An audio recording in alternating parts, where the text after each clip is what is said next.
ಇವತ್ತು ಇವತ್ತು ನಮ್ಮ ಜಿಲ್ಲೆಗೆ ಒಂದು ಕರಾಳ ದಿನ. ಆ, ನಮ್ಮ ಜಿಲ್ಲೆಯನ್ನು ಪ್ರತಿನಿಧಿಸಿ ದೇಶಕ್ಕೆ ಹೆಗ್ಗಳಿಕೆ ಪಾತ್ರಂತಹ ಮಾಜಿ ಪ್ರಧಾನಿಗಳಂತಹ ದೇವೇಗೌಡರು ಸಾಹೇಬ್ರ ಅವರ ಧರ್ಮಪತ್ನಿ ಚೆನ್ನಮ್ಮ ಅಜ್ಜಿಯವರು ಇವತ್ತು ದೈವಾಧೀನರಾಗಿದ್ದಾರೆ. ಒಂದು ಕುಟುಂಬಕ್ಕೆ ಅವರ ಒಂದು ಶಕ್ತಿ, ಅವರ ಒಂದು ಸಹಕಾರ ನಾವು ಅದೆಷ್ಟು ಬಣ್ಣಿಸಿದ್ರೂ ಸಾಲದು. ಅವರ ಒಂದು ಗೌಡರ ಒಂದು ಯಶಸ್ಸಿಗೆ ಇವತ್ತು ಈ ಹಂತಕ್ಕೆ ಬಂದಿದ್ದಾರೆ ಅಂತ ಹೇಳಿದ್ರೆ ಅದಕ್ಕೆ ಪ್ರತ್ಯಕ್ಷವಾಗಿ ಕಾರಣ ಎಲ್ಲರೂ ಹೇಳೋದು, ನಾವು ನೋಡಿರೋದು.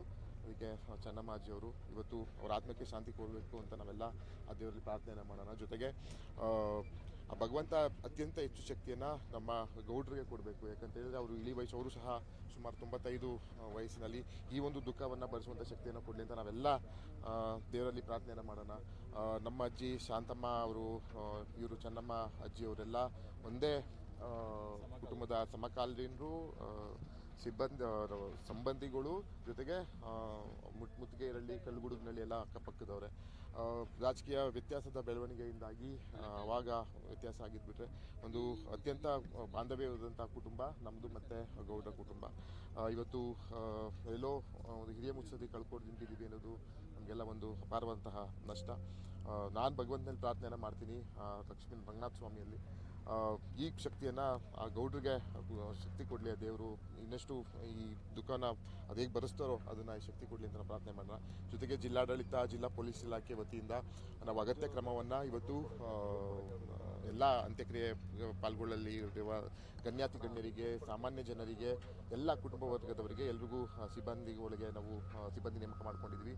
ಸುಮಾರು 1400ರಷ್ಟು ಪೊಲೀಸ್ ಇಲಾಖೆಯ ಪೊಲೀಸ್ ಪೇದೆಗಳನ್ನ ನೇಮಕ ಮಾಡ್ಕೊಂಡಿದ್ದೀವಿ. ಸುಮಾರು 5 ನಮ್ಮ ಜಿಲ್ಲೆಯ SP ಅವರು ಸೇರಿ 5 ಪೊಲೀಸ್ ವರಿಷ್ಠಾಧಿಕಾರಿಗಳನ್ನ ಇಲ್ಲಿ ಡೆಪ್ಯೂಟನ್ನು ಮಾಡಿದ್ದಾರೆ. ಜೊತೆಗೆ ಸುಮಾರು 250ಕ್ಕೂ ಹೆಚ್ಚು PSIಗಳನ್ನ ಹಾಕಿದ್ದಾರೆ. 60ಕ್ಕೂ ಹೆಚ್ಚು CPI ಮತ್ತು DYSPಸ್ನೆಲ್ಲ ಹಾಕಿದ್ದಾರೆ.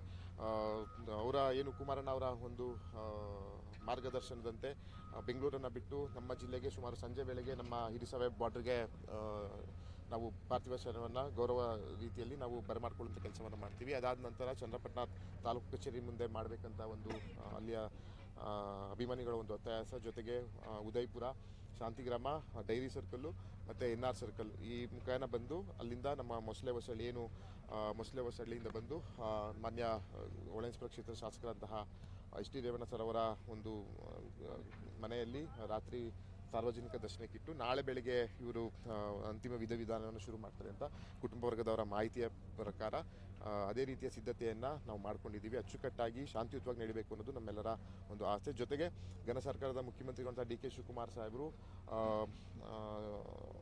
ವಿಧಿವಿಧಾನನ ಸರ್ಕಾರಿ ಗೌರವಗಳನ್ನೇ ಮಾಡಬೇಕು ಅನ್ನೋದನ್ನು ಒಂದು ನಿನ್ನೆ ಘೋಷಣೆಯನ್ನು ಮಾಡಿದರು. ಅದೇ ರೀತಿಯಲ್ಲಿ ಇವಾಗ ನಮ್ಮ DC ಮೇಡಮ್ ಅವರು ಒಂದು ಕ್ಲಾರಿಫಿಕೇಷನ್ ತಗೊಂಡು ಸರ್ಕಾರಿ ಗೌರವಗಳೊಂದಿಗೆ ಅಂತಿಮ ಸಂಸ್ಕಾರವನ್ನು ಮಾಡುವಂಥದ್ದು ತೀರ್ಮಾನವಾಗಿದೆ.